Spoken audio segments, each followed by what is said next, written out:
오늘 우리에게 주시는 하나님의 말씀은 누가복음 11장 13절 1절입니다.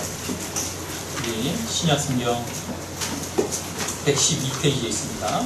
누가복음 11장 13절 한 절만 같이 함께 목소리를 듣겠습니다.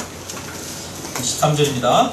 너희가 악할지라도 좋은 것을 자식에게 줄 줄 알거든 하물며 너희 하나님 아버지께서 구하는 자에게 성령을 주시지 않겠느냐 하시니라. 아멘. 네.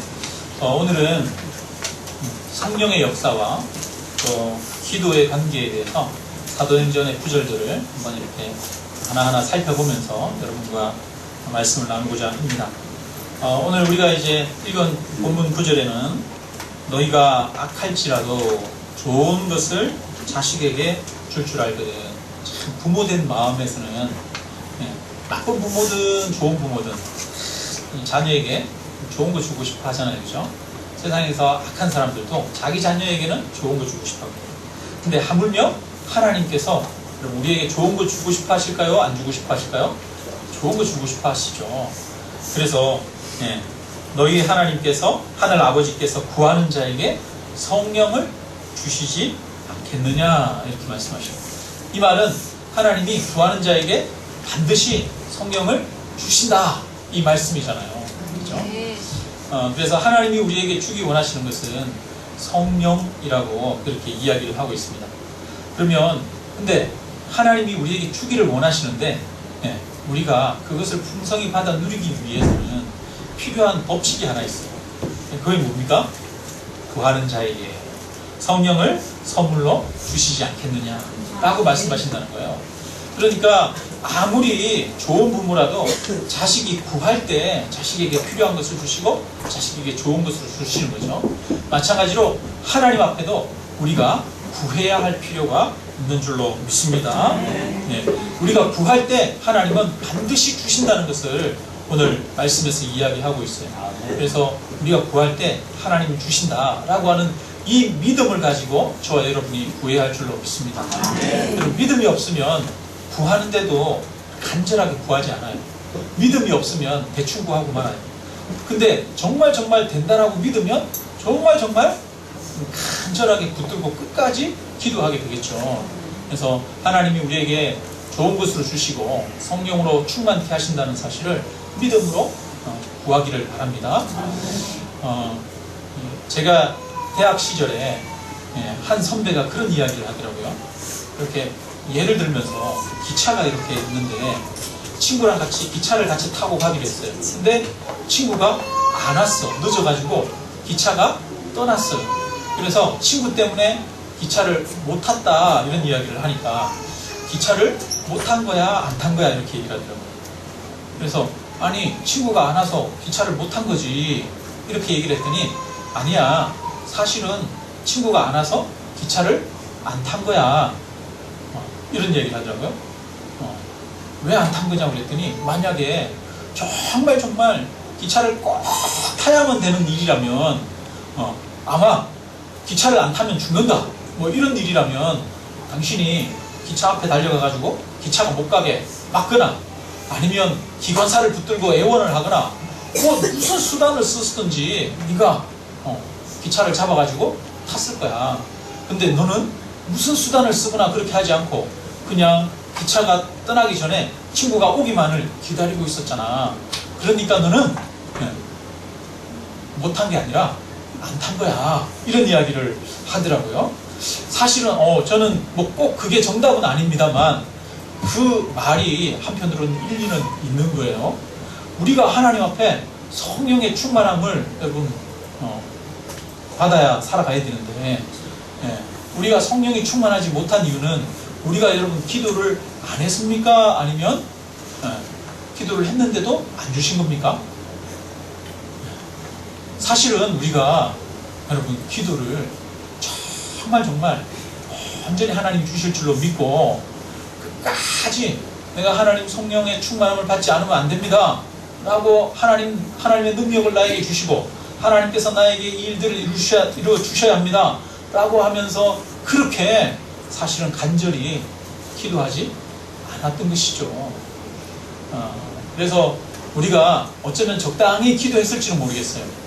적당히 기도했지만 정말 우리 마음에 정말 이게 없으면 안 됩니다. 난 죽습니다. 라고 하는 마음으로 정말 절박하게 간절하게 이것만을 바라보고 기도하지 않았을 가능성이 많습니다.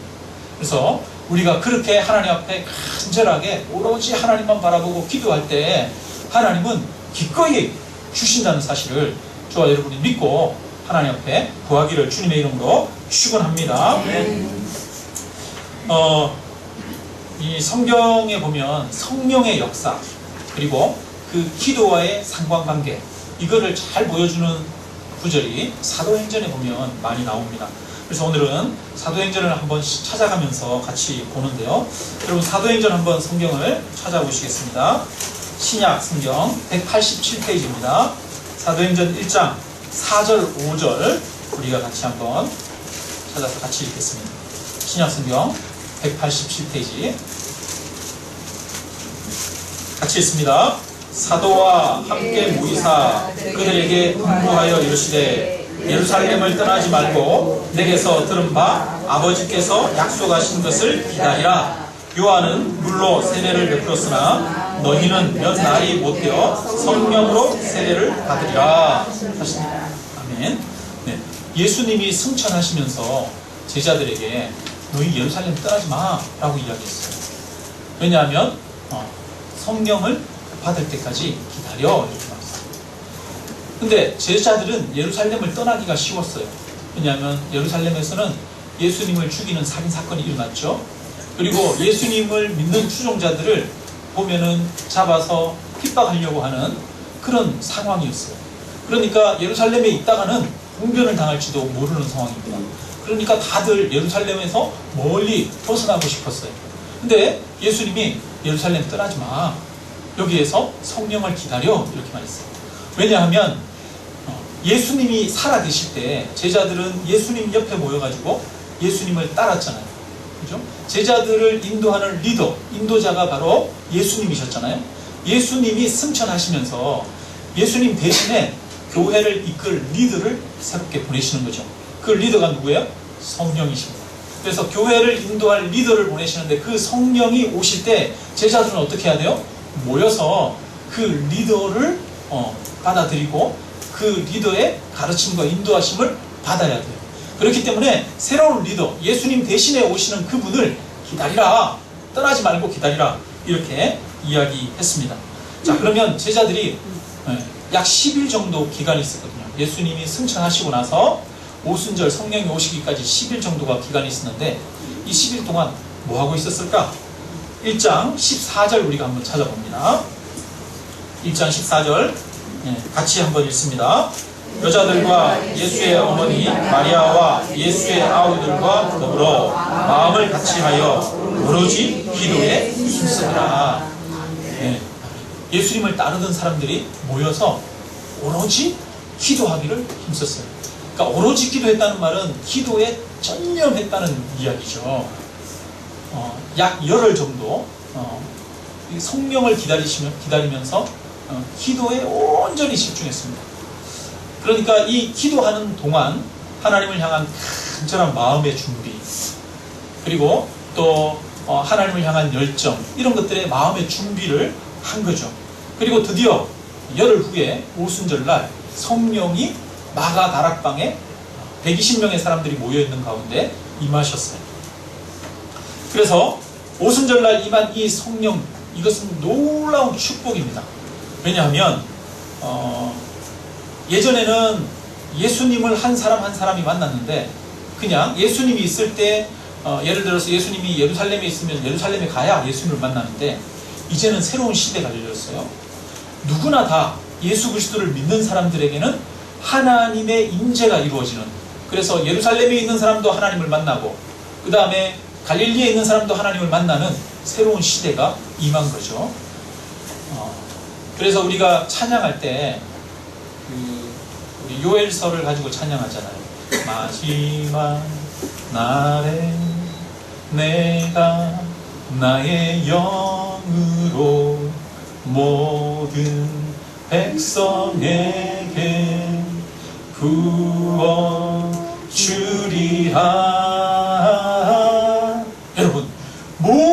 백성에게 하나님의 성령을 모든 백성 심령 안에 하나님의 임재가 이루어지는 새로운 시대가 올 것을 약속하셨는데 그 새로운 시대가 언제 이루어지느냐? 바로 이 오순절날 성령이 강림하시면서 이루어지기 시작한 거예요.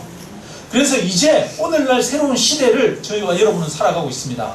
그래서 누구나 다 하나님을 마음 안에서 경험하게 되고 하나님의 인도하심과 이끄심과 다스리심을 경험하는 삶을 살 수가 있습니다.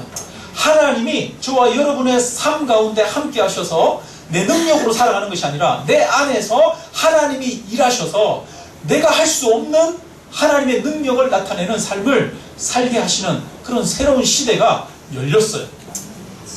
그 새로운 시대가 바로 오순절 마가다락방에 성령이 임한 것이거든요. 자, 그런데 이 성령을 통해서 교회가 세워진 겁니다.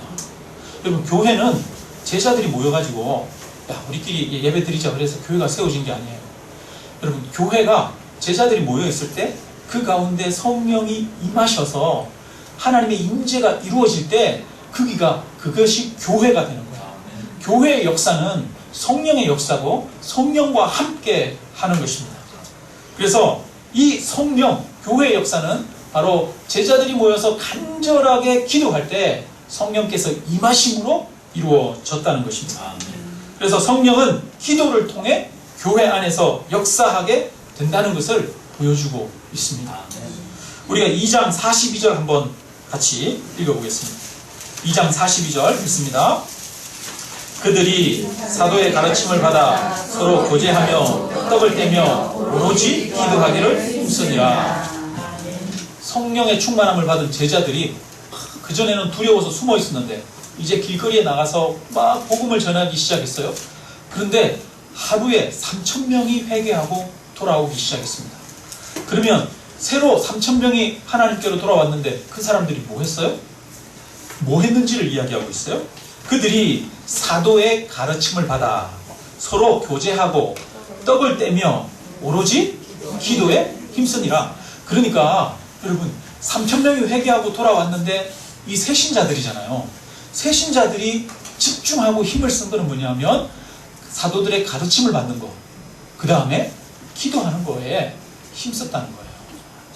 그러니까 초대교회는 기도를 통해서 그 교회가 세워지고 이끌어져 가는 것입니다. 그러니까 처음부터 이 초대교회는 엄청나게 뜨거웠던 거예요. 처음 교회에 들어온 사람들도 이 기도에 이 뜨거움이 있었던 것입니다. 자, 3장 1절에 우리가 같이 한번 읽어보도록 하겠습니다. 시작. 제9시 기도 시간에 베드로와 요한이 성전에 올라갈새. 네. 자, 1장에도 기도가 나오고 2장에도 기도가 나오고 3장에도 기도의 내용들이 나와요. 이제 3장에서는 베드로가 제9시 기도 시간에 매일매일 정해진 기도 시간이 있어서 예루살렘 성전에 올라가는데 성전 그 문 옆에 안전뱅이가 한 명 앉아서 구걸을 하고 있어요. 베드로가 그 사람을 보고 주머니에 뭐 주고 싶은데 아무것도 없어요. 돈이 없어요. 줄 게 없으니까 아유, 내가 뭘 주지? 하다가 내게 금과 은은 없거니와 내가 내게 있는 것으로 너에게 주노니 나 살인 예수 그리스도의 이름으로 일어나 걸어라 라고 하니까 그 안전뱅이가 일어나서 걷고 뛰고 하나님을 찬양하게 된 줄로 믿습니다. 근데 여러분, 언제 이런 역사들이 일어납니까? 제자들이 여러분 처음에 성령 받을 때도 간절히 기도했는데 성령 받고 나서뿐 아니라 그 교회가 항상 기도하기를 힘썼다는 거예요. 그래서 습관을 따라 제9시 기도 시간에 예루살렘 성전으로 기도하러 갈 때 이런 능력이 나타난 거죠. 제자들에게 이런 능력이 나타난 것은 기도의 능력이라고 하는 것을 알 수가 있습니다. 그 다음에 4장에 또 가면 또 기도가 나옵니다. 여러분 4장에 한번 같이 한번 29절부터 32절까지 같이 한번 읽어보겠습니다. 29절부터 32절까지 주여 이제도 그들을 위협함을 굽어보시옵고 또 종들로 하여금 담대히 하나님의 말씀을 전하게 하여 주시오며 손을 내밀어 병이 낫게 하시옵고 표적과 기사와 거룩한 종 예수의 이름으로 이루어지게 하옵소서 하더라. 빌기를 다함에 모인 곳이 진동하더니 무리가 다 성령에 충만하여 담대히 하나님의 말씀을 전하니라. 믿는 무리가 한 마음과 한 뜻이 되어 모든 물건을 서로 통용하고 자기 재물을 조금이라도 자기 것이라 하는 이가 하나도 없더라. 대제사장과 공회가 제자들을 불러놓고 제자들을 협박합니다. 매로 매질을 하고 때리고 나서 예수의 이름으로 다시는 이야기하지 마라. 그러면 가만두지 않겠다. 위협합니다.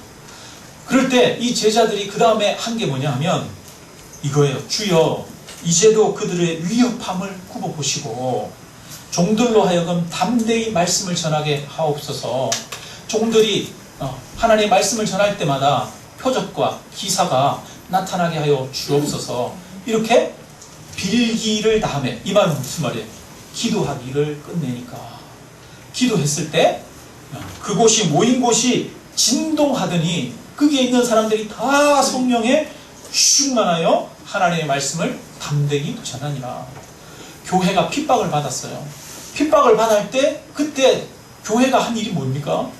교회가 핍박을 받을 때 두려움에 떨거나 그런 게 아니라 기도했다는 것입니다. 그들이 기도할 때 오히려 더욱더 담대하게 되고 성령에 충만해지고 그 다음에 모든 무리가 한 마음 한 뜻이 돼서 서로 물건을 아무도 자기 것이라 하지 않고 나누고, 그래서 이 교회 안에 가난한 자가 없어지는 놀라운 역사가 일어난 거죠. 교회 안에 온전한 사랑으로 하나 되는 역사가 일어났어요. 여러분, 교회 안에 온전한 사랑으로 하나 되는 역사, 이게 언제 일어납니까? 그들이 핍박 가운데서도 온 마음으로 함께 모여서 기도할 때 교회에 이런 역사가 나타났다는 겁니다. 그래서 우리는 이 말씀들을 통해서 교회가 기도와 함께 시작되었음을 알 수가 있습니다. 교회의 능력의 뿌리는 여러분 기도입니다. 성령의 충만함의 비결은 기도입니다. 그러므로 기도가 살아나야 교회가 살아날 수가 있고, 기도가 살아나야 우리의 심령도 살아나게 되어집니다. 기도가 살아나야 교회 성도가 한 마음 한 뜻이 되고, 기도가 살아나야 서로가 서로를 용서하고 사랑할 수가 있습니다. 기도가 없으면 여러분 성령의 능력이 힘이 없어요. 힘이 없어요. 그래서 기도는 능력이고 기도는 힘입니다. 우리는 성경에 보니까 사도들의 가르침을 받아 기도에 힘썼다 이렇게 말해요. 두 가지가 있어요. 가르침을 받는 것, 기도하는 것. 가르침을 받는 건 말씀이에요. 여러분, 말씀은 지혜와 지식과 분별력이죠. 여러분, 지혜와 지식과 분별력을 사람들이 가져야 되죠. 이게 없이 힘만 있으면 어떻게 돼요? 여러분, 사람이 이 분별력이 없고 아무런 생각이 없는데 힘이 세. 그러면 어떻게 돼요? 여러분, 엉뚱한 일을 많이 하죠. 한다고 열심히 했는데 잘못 일을 하거나 오히려 도움이 안 되는 경우가 많이 있어요. 그래서 여러분, 말씀이 있어야 돼요. 지혜와 지식이 있고 분별력이 있어야 돼요. 근데 지혜와 지식과 분별력은 있는데 뭘 해야 되는지는 알아. 근데 뭐가 없어요? 힘이 없어. 힘이 없어. 기도는 힘과 능력이거든요. 사람이 뭘 해야 되는지는 알아. 근데 할 힘이 없으면 어떻게 돼요? 내가 죄를 짓는데 이 죄에서 내가 벗어나야 된다는 거 알아. 내가 이 중독에서 벗어나야 되는 걸 알아. 근데 그거에서 벗어날 힘이 우리에게 있어요, 없어요? 없잖아요. 그 힘은 뭡니까? 바로 기도라고 하는 거예요. 기도. 그래서 힘과 능력은 우리가 기도를 통해서 얻게 되어집니다. 그래서 말씀이 있고 힘이 우리에게 있어야 하죠. 자, 그 다음에 사도행전 6장 3절 4절을 우리가 한번 읽겠습니다. 6장 3절 4절. 형제들아, 너희 가운데 성령과 지혜가 충만하여 칭찬받는 사람 7을 택하라. 우리가 이 일을 그들에게 맡기고 우리는 오로지 기도하는 일과 말씀 사역에 힘쓰리라. 여러분, 사도들이 기도하는 사람이었어요? 안 하는 사람이었어요? 기도하는 사람이었어요. 근데 이들이 평소에도 항상 기도하는 사람이었는데 교회 성도들이 많아지니까 여러 가지 신경 써야 될 일들이 많은 거예요. 구제하는데 신경 써야 되고, 뭐 재정이 제대로 집행됐는지 이런 거 확인해야 되고, 그런 거 너무 신경 써야 되고 이러니까 제자들이 이래서는 안 되겠다. 우리가 기도와 말씀에 전념해야겠다. 그러기 위해서 누구를 세우자? 집사들을 세우자 라고 이야기한 거예요. 그래서 이 제자들이 느낀 필요는 여전히 기도를 많이 하고 있지만 이 기도에 완전히 전념할 필요, 모든 에너지를 기도와 말씀에 쏟아야 할 필요를 느낀 거죠. 왜냐하면 그것이 이 교회에 유익하기 때문이에요. 목회자가 전념하고 애써야 되는 것은 말씀과 기도인 줄로 믿습니다. 네. 교회의 리더들이 애쓰고 전념해야 될 것 중에 하나가 뭐냐면 말씀과 기도라고 하는 거예요. 우리 교회 리더들 많죠. 순장님들, 교사들, 여러 많은 분들이 있잖아요. 여러분, 먼저 우선적으로 우리가 힘써야 될 것은 말씀과 기도라고 하는 사실입니다. 근데 사도들만 기도한 게 아니에요. 이 7장에 가면 스데반 집사가 나오는데, 이 스데반 집사님은 처음으로 순교한 사람입니다. 사도들이 먼저 순교한 게 아니라 스데반 집사님이 순교 1호자예요. 순교 1호인데 그분이 돌에 맞아서 죽어갈 때 하늘을 향해서 얼굴을 드니까 하늘 문이 열리고 예수님이 그 하늘에 서신 것이 보였어요. 그러면서 그가 기도합니다. 주 예수여, 내 영혼을 받으시옵소서. 주여, 이 죄를 그들에게 돌리지 마옵소서. 그리고 그가 죽었습니다. 근데 이 스데반은 말씀과 지혜가 충만한 사람이었어요. 스데반이 바리새인들과 서기관들과 말씀을 가지고 논쟁합니다. 그들에게 논쟁하는데 바리새인들이 도저히 논쟁이 안 되니까, 말씀으로 이길 수가 없으니까 이 스데반 집사를 죽여버리거든요. 그래서 스데반 집사에 대해서 뭐라고 그러냐면, 스데반 집사님은 은혜와 권능이 충만하여 큰 기사와 표적을 민간에 행하였더라, 이렇게 말합니다. 여러분, 목사만 성령이 충만하고 기도하는 게 아니라 스데반 집사도 기도하는 사람이었어요. 그래서 스데반 집사님도 말씀이 충만하고 은혜와 지혜가 충만한 사람이었던 줄로 믿습니다. 그래서 이런 능력은 바로 스데반 집사도 기도하는 사람이었다는 것을 보여주는 거예요. 사도행전 8장에 가면 빌립이 사마리아 성에서 전도하는 내용이 나옵니다. 그래서 사마리아 성에 있는 사람들이 세례를 받았는데, 그런데 그들이 아직 성령을 받지는 않았어요. 그래서 예루살렘에 베드로와 요한을 불러서 이 사람들을 위해서 좀 기도해 주십시오, 이렇게 요청을 했더니 베드로와 요한이 와서 손을 얹고 그들을 위해서 기도했더니 그들이 성령을 받기 시작하는 거예요. 이 사도들이 오로지 기도와 말씀에 전무하면서 하나님의 성령으로 충만해질 때, 그들이 손을 얹어서 기도할 때 그 성령이 이 제자들을 통해서 다른 사람들에게 부어지는 그런 역사들이 나타난 거죠. 오늘날 교회들도 이런 역사들이 회복이 되어야 될 줄로 믿습니다. 우리가 기도할 때, 목회자가 기도하고 집사님들이 손을 얹어서 기도할 때 여러분, 성령이 부어지는 그런 역사들이, 우리에게 성령의 은사의 역사들이 나타나야 될 줄로 믿습니다. 저도 여러분, 성령의 충만함을 받을 때, 처음 이 성령의 강력한 경험을 할 때 이렇게 3명이 손잡고 기도했는데, 그때 저를 위해서 기도해 주신 분이 있어요. 그 기도해 주신 분이 누구냐면 목사님이 아니었어요. 그냥 우리 교회 주일학교 부장 집사님이었어요. 여자 집사님이었는데, 그 여자 집사님이 제가 그때 집사님 저를 위해서 좀 기도해 주십시오 이렇게 요청했더니 손잡고 기도를 해주셨는데, 그 집사님이 기도하는데 막 성령이 막 전기통하듯이 제 마음 가운데, 제 몸 가운데 임하는 거예요. 여러분, 우리가 기도할 때 우리를 통해서 성령이 부어지는 역사가 이렇게 나타나는 줄로 믿습니다. 사도행전 9장 40절 봅시다. 교회는 이렇게 성령을 기도할 때 성령이 부어지면서 그거를 통해서 교회가 세워지고 교회 역사가 이루어지는 거죠. 자, 그 다음에 사도행전 9장 40절 한번 같이 읽습니다. 베드로가 사람을 다 내보내고 무릎을 꿇고 기도하고 돌이켜 시체를 향하여 이르되 다비다야 일어나라 하니 그가 눈을 떠 베드로를 보고 일어나 앉은지라. 아멘. 다비다라고 하는 한 여인이 죽었어요. 봉사를 많이 하는 사람이었어요. 그래서 사람들이 와서 이 다비다가 죽은 건 너무 아깝습니다. 그러면서 막 다비다를 도와달라고 살려달라고 얘기하는 거예요. 그래서 베드로가 한 게 뭐예요? 하나님 앞에 다 나가라 그러고 사람들 혼자서 하나님 앞에 간절히 기도한 거예요. 기도하고 시체를 향해서 돌이켜 다비다야 일어나라 하니까 다비다가 살아난 줄로 믿습니다. 그래서 사도행전 9장에도 여러분 베드로의 기도의 역사를 또 이야기를 하고 있어요. 그래서 사도행전은 초대교회의 역사를 기록한 책입니다. 사도행전, 그러니까 사도들이 행한 것을 기록한 책이 사도행전이에요.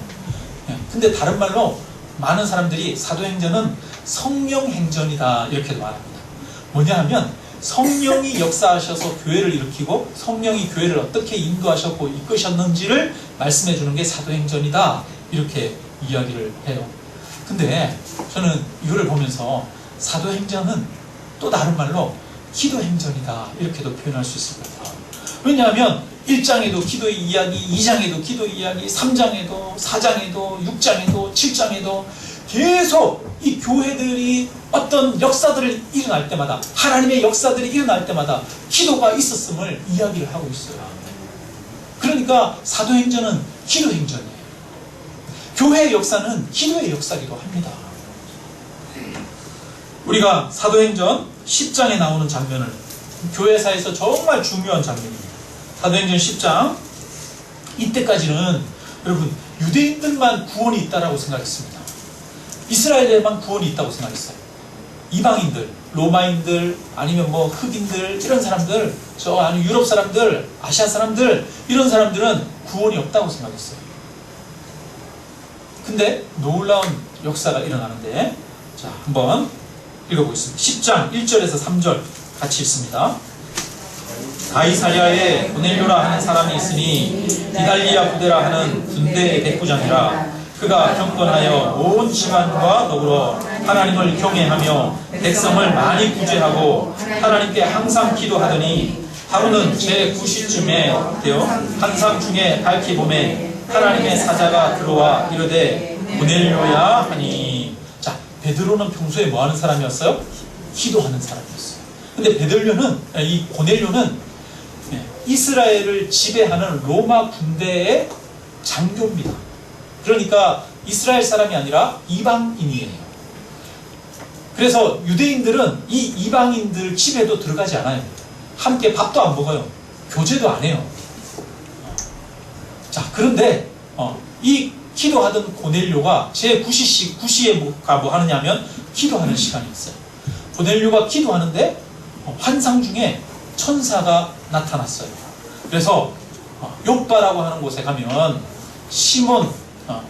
시몬의 집에 베드로가 있으니까 그 베드로를 불러가지고 그의 말을 들으라 이렇게 이야기를 하셨습니다.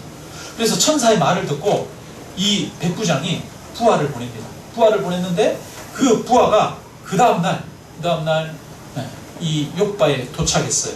그래서 욥바에 도착하는 그 순간에 베드로가 10장 9절을 한번 읽어봅니다. 10장 9절 같이 있습니다. 이튿날 그들이 길을 가다가 그 성에 가까이 갔을 그때에 베드로가 기도하려고 지붕에 올라가니 그 시각은 제6시더라. 자, 고넬료가 천사의 명을 받아서 기도할 때 천사의 명을 받았는데 천사의 명을 받아서 보낸 사람들이 도착할 그때쯤에 그 다음날 이 베드로가 욥바라고 하는 그 동네에서 옥상에 올라가가지고 제6시 기도 시간에 기도하고 있는데 하나님이 환상을 보여주셨어요. 환상 중에 보자기에 음식이 먹을 것들이 잔뜩 있는 거예요. 근데 이 먹을 것들은 이스라엘 사람들이 먹지 않는 것.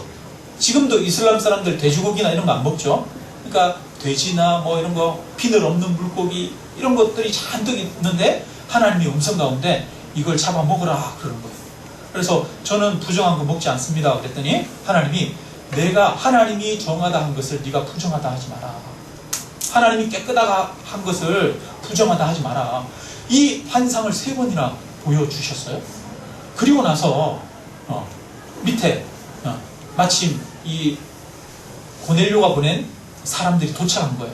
문을 똑똑똑똑 두드리는데 그때 하나님이 또 음성을 들려주시는 거예요.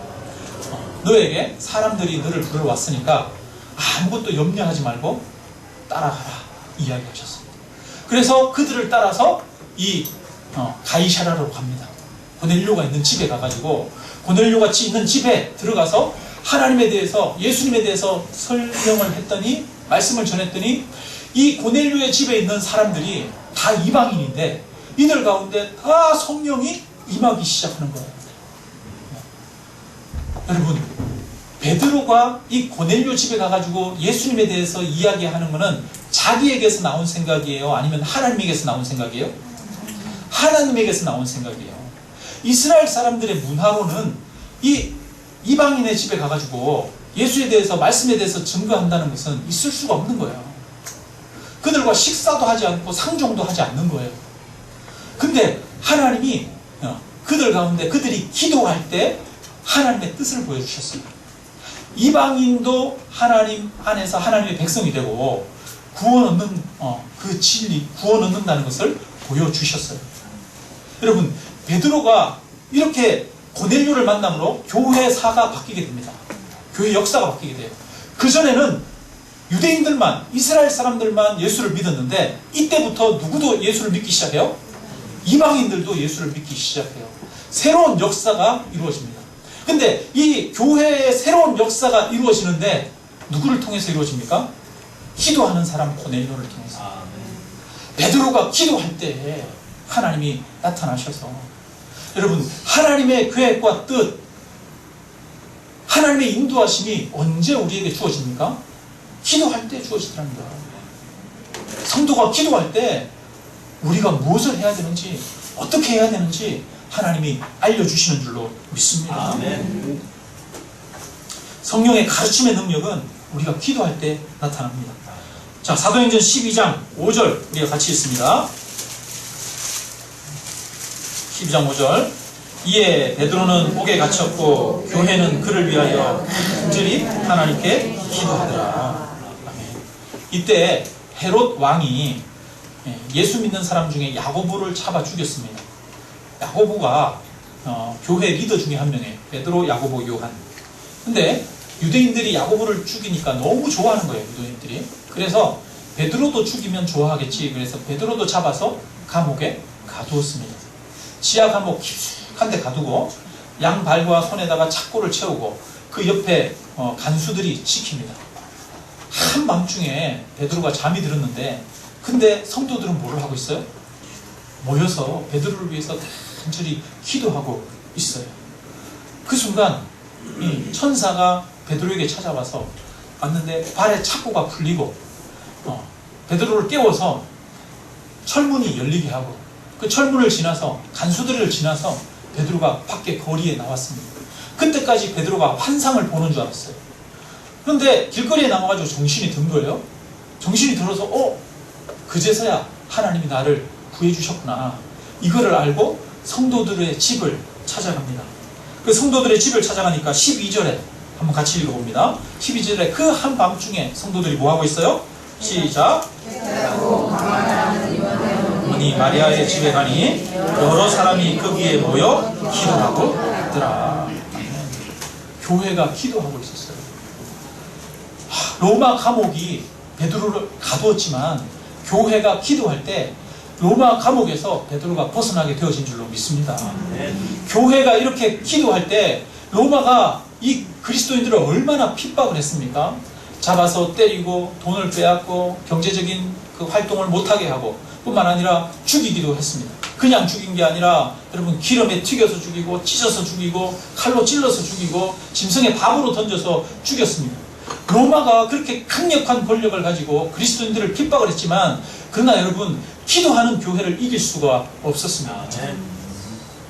기도하는 교회는 313년에 정식으로 로마로부터 공인을 받고, 이후에 그 기독교가 로마를 지배하고 다시 로마를 변화시키게 되어집니다.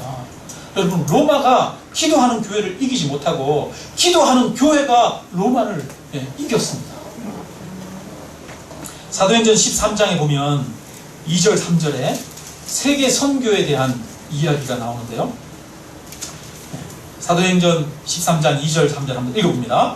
주를 섬겨 금식할 때 성령이 이르시되 내가 불러 시키는 일을 위하여 바나바와 사울을 따로 세우라 하시니 이에 금식하며 기도하고 두 사람에게 안수하여 보내니라. 이 교회, 첫 번째 교회가 예루살렘 교회고 두 번째 교회가 안디옥 교회입니다. 근데 이 안디옥 교회에 5명의 지도자가 있었어요. 5명의 지도자가 모여서 뭐 했습니까? 금식하면서 기도했어요. 그들이 자주 금식하면서 하나님 앞에 간절히 기도하는데 하나님이 음성을 들려주셨어요.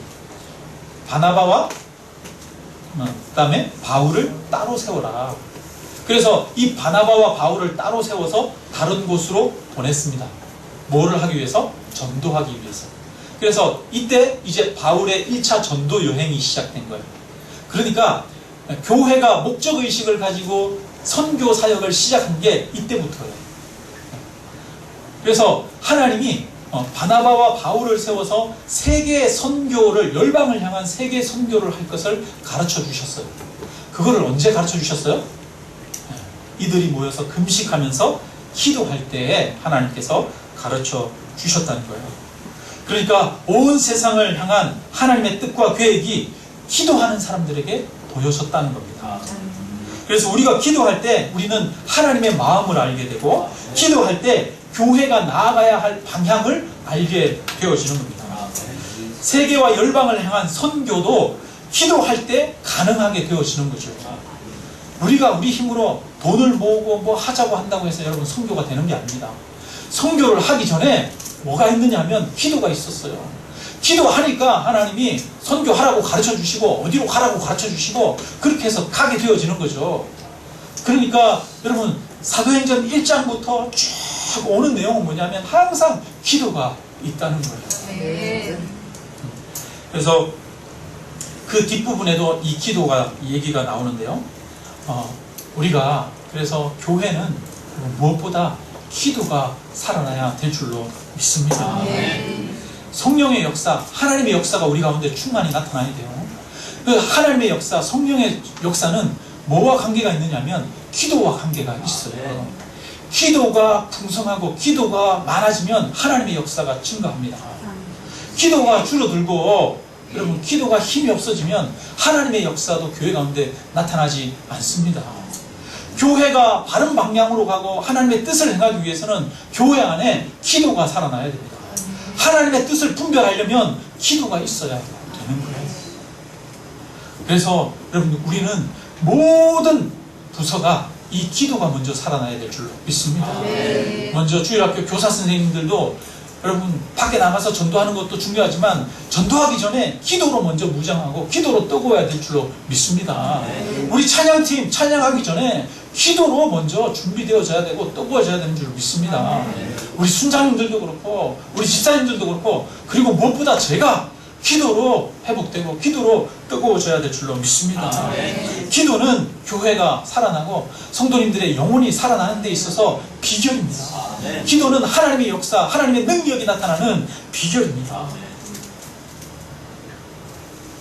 우리 모두가 정말 이 오늘 예루살렘 교회가 오로지 기도에 힘쓰니라 라고 하면서 기도에 전념했다라고 하는 것을 이야기를 하고 있습니다. 하나님 앞에 우리가 전념하며 전심으로 기도할 때 하나님은 성령을 부어주시고 성령을 통해서 하나님의 역사를 이루실 줄로 믿습니다. 다음 주에 얘기하려고 했는데 얘기를 하고 싶어요. 우리가 지난번에 이제 우리 정교인 수련회 때 8월 그때 2, 3, 4 이때 정교인 수련회 했죠. 8월 2, 3, 4 중교인 수련회 하면서 여기에서 우리가 낮에 기도 제목 있는 사람 앞에 나와서 기도하고 성도님들이 이렇게 둘러서서 같이 손을 얹고 같이 뜨겁게 기도하고 그렇게 했어요. 근데 그리고 나서 이제 한 달이 조금 더 지났어요. 한 달 한 4일 정도 지났는데 그때 우리 서경의 성도님 결혼 5년 차인데 자녀가 없어서 우리가 기도했잖아요. 근데 간이 검사에서 임신으로 나왔대요. 월요일날 이제 병원에 가서 검사한다고 그러더라고요. 딱 보니까 기간이 그때 이후예요. 여러분, 우리가 하는 게 아니라 우리가 기도할 때 하나님이 일하시는 거죠. 아멘. 여러분, 우리가 정말 하나님 앞에 하나님이 일하심을 기대하면서 우리가 기도가 살아나는 그런 우리가 되기를, 우리 교회가 되고 저와 여러분 되시기를 주님의 이름으로 축원합니다. 우리 함께 찬양하고 함께 기도하겠습니다. 성경에 보니까 기도하기를 쉬는 죄를 범하지 않겠다 선지자가 이야기하는데요. 우리가 사실 얼마나 기도하기를 쉬는 죄를 범했습니까? 여러분, 나라를 위해서 기도해야 되는 게 그리스도인의 책임이고, 교회를 위해서 기도하고 자녀들을 위해서 기도하는 게 우리의 책임인데, 우리가 얼마나 그 책임을 소홀히 하면서 지나왔는지 다시 돌아보면서 하나님, 우리가 기도함으로 다시 성령의 능력을 회복하기를 원합니다. 함께 기도하기를 원합니다. 찬양